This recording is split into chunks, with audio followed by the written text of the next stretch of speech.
கிறிஸ்துவுக்குள் பிரியமானவர்களே, கர்த்தரும் இரட்சகருமாய் இயேசு கிறிஸ்துவின் ஈடியற்ற நாமத்தினாலே உங்கள் யாவருக்கும் என் அன்பின் வாழ்த்துக்களை தெரிவித்துக் கொள்கிறேன். தேவன் அருளிய அப்பம் பிரேயர் மினிஸ்ட்ரி சேனல் மூலியமாக உங்களோடு சந்திப்பதில் மிகுந்த மகிழ்ச்சி அடைகிறேன்.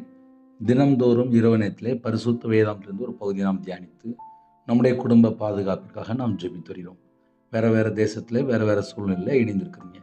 கர்த்தராகிய இயேசு கிறிஸ்துவின் நாமத்தினாலே உங்கள் யாவருக்கும் என் அன்பின் வாழ்த்துக்களை தெரிவித்துக் கொள்கிறேன். நீதிமொழிகள் 13ஆம் அதிகாரம் 20ஆம் வசனத்திலே, ஞானிகளோடு சஞ்சரிக்கிறவன் ஞானம் அடைவான், மூடருக்கு தோழனானோ நாசம் அடைவான். ஹல்லேலூயா. கிறிஸ்துவுக்குள் பிரியமானவர்களே, ஞானிகளோடு சஞ்சரிக்கிறவன் ஞானம் அடைவான். கர்த்தருடைய பிள்ளைகள் தான் இரவு நேரத்தில் இணைந்திருக்கிறீங்க. வயசானவங்க அநேக காரியங்களிலே நமக்கு கற்றுத்தருவாங்க. என் வாழ்க்கையிலே நான் முழு நேரம் ஊழியத்துக்கு வந்ததுக்கப்புறம் திருநெல்வேலியிலேருந்து திசையன்வேலை ஒரு 55 கிலோமீட்டர், அந்த இடத்துல சிஎஸ்ஐ சர்ச்சில் ஒரு கோயில் குட்டியார் வேலை எனக்கு கிடைச்சது. சர்ச்சில் போய் வேலை பார்க்கும்போது ஒவ்வொரு வீட்டுக்கும் போகும்போது வயசான பாட்டி மாதிரிலாம் இருப்பாங்க, தாத்தா மாதிரி இருப்பாங்க. ஒரு வீட்டில் ஒரு வயசான பாட்டி இருந்தாங்க. அந்த பாட்டி முழு நேரம் கர்த்தருக்காக அர்ப்பணிக்கப்பட்டு சுவிசேஷ ஊழியம் பண்ணுற ஒரு பாட்டி. அந்த பாட்டிகிட்ட போய் அடிக்கடி பேசுவேன். அவங்க எனக்காக ஜெபிப்பாங்க. பைபிளில் வசனத்தில் உள்ள அநேக காரியங்களை எனக்கு கற்றுத் தருவாங்க. அந்த பாட்டிகிட்ட பேசும்போது, பாட்டி, நான் 11 வயசில் நான் வேலைக்கு போயிட்டேன், நான் பைபிள் காலேஜ் படிக்க முடியுமா அப்படின்னு சொல்லி அந்த பாட்டிகிட்ட கேட்டேன். படிக்க முடியுமே, நீ படிக்க போறியா? ஆமாம் பாட்டி, படிக்கணும் பாட்டி, ஆசையாக இருக்குது அப்படின்னு. அவங்க ஒரு பிஷப்ட்ட சொல்லி எனக்கு பைபிள் காலேஜ் படிக்க வாசல் திறந்து கொடுத்தாங்க. 5 வருஷம் பைபிள் காலேஜ் படிக்க கர்த்தர் கிருபை செய்தார். ஆனால் இன்னைக்கு தேதியில் நான் யோசித்து பார்த்தா, ஆவிக்குரிய வாழ்க்கையில் எப்படி வளர்ச்சி வந்துச்சு, அந்த அடுத்த ஸ்டேஜுக்குள்ளே நான் எப்படி போனேன், இதுக்கெல்லாம் பின்னாடி யார் காரணம் அப்படின்னு சொல்லி பார்க்கும்போது, முதல்ல ஒரு மனுஷன் கூட தேவன் இருக்கணும். தேவன் இல்லாமல் ஒரு ஸ்டெப்பு கூட நடக்கக்கூடாது. கர்த்தருடைய பிள்ளைகள் ஆலயத்தை அதிகமாக நேசிக்கணும். என் வாழ்க்கையில் நான் ரொம்ப கஷ்டப்படும் போது சர்ச்சில் போய் கண்ணீர் வடித்து அழுது ஜெபிக்க ஆரம்பித்தேன். சர்ச்சுக்குள்ளே இருக்க ஆரம்பித்தேன். சிஎஸ்ஐ சர்ச்சு 365 நாளும் சர்ச்சு உண்டு. 365 நாளும் சர்ச்சுக்குள்ளே கிடப்பேன். சர்வீஸ் முடிஞ்சதுக்கப்புறம் சர்ச்சில் உட்காந்து நல்லா அழகாக பைபிள் வாசித்துட்டு இருப்பேன். சர்ச்சுக்குள்ளே பைபிள் வாசிக்கும்போது அவ்வளோ பிரசன்னமாக இருக்கும். சர்வீஸ் நடக்கும்போது என்ன மெசேஜ் பேசுகிறாங்க, எப்படி பாட்டு படிக்கிறாங்க, எல்லாத்தையும் கவனித்து கேட்டுட்ருப்பேன். ஆவிக்குரிய வாழ்க்கையில் வளர்ச்சி எப்படி அப்படின்னு சொல்லி பார்க்கும்போது, நான் கையில் பைபிள் எடுத்து வாசிக்க ஆரம்பித்தேன். நான் சர்ச்சில் ஆல்டரில் முழங்கால் போட்டு ஜெபிக்க ஆரம்பித்தேன். கர்த்தருடைய கிருபையினால் அந்நிய பாஷை கொடுத்தாரு, வரங்கள் தந்தார், கனிகளை தந்தார். முழு நேரம் ஊழியம் பண்ணணும்னு சொல்லி ஆசைப்பட்ட உடனே பைபிள் காலேஜ் படிக்க கர்த்தருடைய கிருபையினால் கிருபை செய்தார். இது எதுக்கு நான் உங்களுக்கு இரவு நேரத்தில் சொல்லித்தரேன் அப்படின்னா, ஞானிகளோடு சஞ்சரிக்கிறவன் ஞானம் அடைவான். சர்ச்சில் போய் இருந்ததுக்கப்புறம் சபையூழியர்கிட்ட பேசணும், ஐயர்கள்ட்ட பேசணும், மூப்பர்கிட்ட பேசணும். ஆவிக்குரிய சில தாய்மார் உண்டு, அவங்கள்ட்ட போய் பேசிகிட்டு இருப்பேன். எனக்காக ஜெபம் பண்ணுவாங்க. இப்படி ஒரு மனுஷனுடைய வாழ்க்கையில் ஆவிக்குரிய வாழ்க்கையில் வளர்றதுக்கு எனக்கு தேவன் ஒரு கிருபை கொடுத்தார். சில குடும்பத்தில் நிறைய படிச்சிருப்பாங்க, நிறைய டிகிரி வாங்கியிருப்பாங்க, டாக்டராக இருப்பாங்க, டீச்சராக இருப்பீங்க, கவர்மெண்ட் போஸ்ட்டில் வேலை பார்த்துட்டு இருப்பீங்க, ஃபாரினில் இருப்பீங்க, வெளிநாட்டில் இருப்பீங்க, நிறைய படிச்சிருப்பீங்க. உங்களுடைய ஐக்கியம் யாரோடு இருக்குது? அதுதான் இன்னைக்கு கேள்வி. என்னுடைய ஐக்கியம், நான் வியாபாரத்தில் இருக்கும்போது என் கூட இருந்த ஒரு மனுஷன், அந்த மனுஷனை நம்பி பணம் கொடுக்க ஆரம்பித்தேன். அந்த மனுஷன் ஒரு விக்கிரத்தில் உள்ள ஒரு மனுஷன். அந்த மனுஷன் சொன்னதுக்கெல்லாம் கேட்டேன். லாஸ்ட்டு நான் வியாபாரம் பார்த்த கடை நாசமாக போயிட்டு, கடை காணாமல் போயிட்டு, சொந்த வீடு விற்றுட்டேன், நகையெல்லாம் விற்றுட்டேன், நடு ரோட்டுக்கு வந்தேன். பின்னாடி என்ன இருக்குது அப்படின்னு சொல்லி பார்க்கும்போது, அந்த மனுஷன் ஒரு விக்கிரத்தில் உள்ள ஒரு மனுஷன். எனக்கு மாந்திரியம் பண்ணியிருந்தாங்க. நான் அழிஞ்சு போகணும், நான் செத்து போகணும், குடும்பமாக செத்து போகணும்னு சொல்லி எனக்கு மாந்திரியம் பண்ணியிருந்தாங்க. கர்த்தருடைய கிருபையினால நான் உயிரோட இருக்கேன். ஆனால் எனக்கு மாந்திரியம் பண்ண செத்து போயிட்டான். ஒரு 5 வருஷம் அவ்வளோதான், செத்தே போயிட்டான்.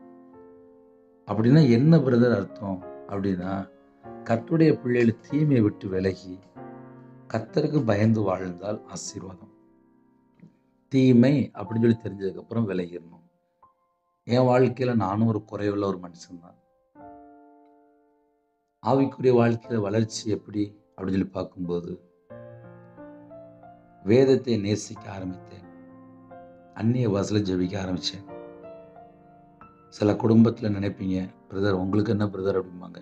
எல்லாருடைய வாழ்க்கையிலுமே பாடுகள், பிரச்சனைகள், போராட்டங்கள், நஷ்டம், துக்கம், நிந்தை, அவமானம், கேவலம் எல்லாம் என் வாழ்க்கையில் வந்துட்டு போயிட்டு, மரண தருவாய் கடைசி ஸ்டேஜ் வரையே போயிட்டு வந்திருக்கேன். டாக்டர் சொல்லிட்டாங்க, இவன் பிழைக்க மாட்டான். கையெழுத்துலாம் வாங்கிட்டாங்க. எப்போ 2008 இன்னைக்கு வரையும் உயிரோட தான் இருக்கேன். காரணம் என்ன? கிருபை. அந்த கிருபையை சார்ந்து கொள்ளும்போது நம்ம வாழ்க்கை ஆசீர்வாதம். இப்போ இன்னைக்கு செய்தி என்ன அப்படின்னா, நம்ம பழகிற ஒரு 2 பேர் இல்லை 4 பேர், அவங்க ஆவிக்குரிய ஒரு அனுபவம் உள்ளவங்களா இருந்தாங்க அப்படின்னா நீங்கள் ஆவிக்குரிய வாழ்க்கையில் வளர முடியும். இல்லை அவன் ஒரு மூடராக இருந்தான், இல்லை முட்டாளாக இருந்தான், இல்லை அறிவில்லாமல் இருக்கான் அப்படின்னா அவங்க கூட பழகும்போது தான் நாசம் அடைவார்கள் என்று எழுதப்பட்டிருக்கு. இப்போ என் வாழ்க்கையில் நான் சொல்ல முடியும், சின்ன வயசுலேருந்து கையில் பைபிள் இருந்தால் கூட நான் பைபிளை கையில் எடுத்து வாசிக்கலை. நான் வியாபாரத்தில் இருந்ததுனால கையில் பைபிள் எடுத்து வாசிக்கலை. ஒரு மனுஷனுடைய சத்தத்துக்கு கேட்டு, அந்த பலவீனமான வார்த்தை சத்தத்தை கேட்டு என் வாழ்க்கையில் நஷ்டம் வந்துச்சு. நஷ்டம் ஏன் வருது, ஏன் நாசம் அடைகிறான் அப்படின்னு சொல்லி பின்னாடி லைட்டாக திரும்பி பார்க்கும்போது, நம்ம பழகிற ஆட்கள் யாரு, நம்ம கூட இருக்கிற ஆட்கள் யாரு, அதுதான் முக்கியம். ஞானிகளோடு சஞ்சரிக்கிறவன். இப்போ என் வாழ்க்கையில் நான் 2 டைப்பும் சொல்ல முடியும். ஞானிகளோடு சஞ்சரிச்சிருக்கேன், அதே நேரத்தில் மூடருக்கு தோழனாகவும் இருந்திருக்கேன், முட்டாளுக்கு ஃப்ரெண்டாகவும் இருந்திருக்கேன். அதனால நாசம் அடைஞ்சிட்டேன். அப்போ ஒரு வசனத்தில் 2 விதமான அர்த்தத்தை நான் சொல்லித்தரேன். நான் வியாபாரத்தில் இருக்கும்போது கூட இருக்கிற நபர் தப்பான கால்குலேஷன், தப்பான ஐடியா கொடுக்கும்போது அது எல்லாமே நஷ்டத்தில் போய் முடிஞ்சிடும். பைபிளில் போட்டிருக்கு, நீயோ கடன் வாங்குவதில்லை அப்படின்னு போட்டிருக்கு. நான் வியாபாரத்தில் இருக்கும்போது கடன் வாங்குறதுக்கு நிறைய அந்த மனுஷன் ஆலோசனை கொடுத்துட்டே இருப்பார். எனக்கு கடன் வாங்கி பழக்கம் இல்லை. ஆனால் என் கூட இருந்த அந்த முட்டாள், அந்த அறிவில்லாத ஒரு மனுஷன், கடன் வாங்கு, கடன் வாங்கு, கடன் வாங்கு, இந்த பேங்கில் வாங்கு, ஜொல்ல வச்சு வாங்கு, ஃபைனான்ஸில் வாங்கு, அந்த தெரிஞ்சாள்கிட்ட வாங்கு, அந்த சொந்தக்காரர்கிட்ட வாங்கு, கேட்டால் தருவாங்கன்னு சொல்லி ஏகப்பட்ட ஐடியா கொடுத்து ஒரு 50-55 லட்சம் ரூபா கடனில் கொண்டு இழுத்து விட்டார். சரி, 55 லட்ச ரூபா கடனில் இழுத்து விட்டார், அது மட்டும்தான் நடந்துச்சான்னு சொல்லி பார்த்தா, பின்னாடி பார்த்தா மாந்திரியம் பண்ணி நான் சாகணும்னு சொல்லி செஞ்சு வச்சிருந்தான். சரி, அது மட்டும்தான் செஞ்சானா அப்படின்னு சொல்லி பார்க்கும்போது என்கிட்ட ஒரு 13 லட்ச ரூபா பணமும் வாங்கியிருந்தார். அப்போ கூடையே இருந்து கடன் வாங்க வச்சு தப்பாக ஐடியா கொடுத்து, காரணம் என்ன? நான் பழகின ஆள் யாரு? ஒரு முட்டாள், அறிவு இல்லாதவன். செத்தே போயிட்டான். தூக்கு போட்டு செத்து போயிட்டான். காரணம் என்ன? ஒரு மனுஷனை ஏமாத்தி சாப்பிட்டவன். ஆனால் 2016 சர்ச்சுக்கு வந்ததுக்கப்புறம் கண்ணீர் வடித்து அழுது ஜெபிக்க ஆரம்பித்தேன். அப்பா, நான் உங்களை விட்டு தள்ளி போயிட்டேன்ப்பா. நான் மனுஷனுடைய சத்தத்தை கேட்டேன்ப்பா. நான் விக்கிரத்துக்கு போயிட்டேன்ப்பா. நான் பாவம் பண்ணிட்டேன்ப்பா. என் பாவத்தெல்லாம் மன்னிப்பீங்களா? என் அக்கிரமத்தெல்லாம் மன்னிப்பீங்களா? நீங்கள் கொடுத்த ஆஸ்தியெல்லாம் நான் அழிச்சு போட்டேன்ப்பா. நான் துன்மார்க்கனாக வாழ்ந்துட்டேன்ப்பா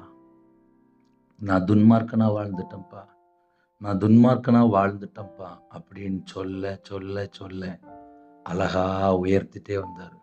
ஆனால் எனக்கு தெரியவே இல்லை. திரும்பி பார்த்தா பைபிள் காலேஜே படித்து முடிச்சிட்டேன், பிடி வரையே படித்து முடிச்சிட்டேன். தேவனுடைய சமூகத்தில் எந்த அளவுக்கு நம்ம தாழ்த்துறோமோ அந்த அளவுக்கு உயர்த்தப்படும். சரி, இன்னைக்கு செய்தியில் என்ன பிரதர் இருக்கு அப்படின்னா, வியாபாரத்தில் இருக்கும்போது ஒரு மூடரோட பழகினேன். முழு நேர ஊழியத்துக்கு வந்ததுக்கப்புறம் ஒரு வயசான பாட்டி, ஒரு 78 வயசு பாட்டி, இன்னைக்கு அந்த பாட்டி உயிரோட இருக்காங்க. இன்னைக்கு அந்த பாட்டிக்கு 85 வயசு.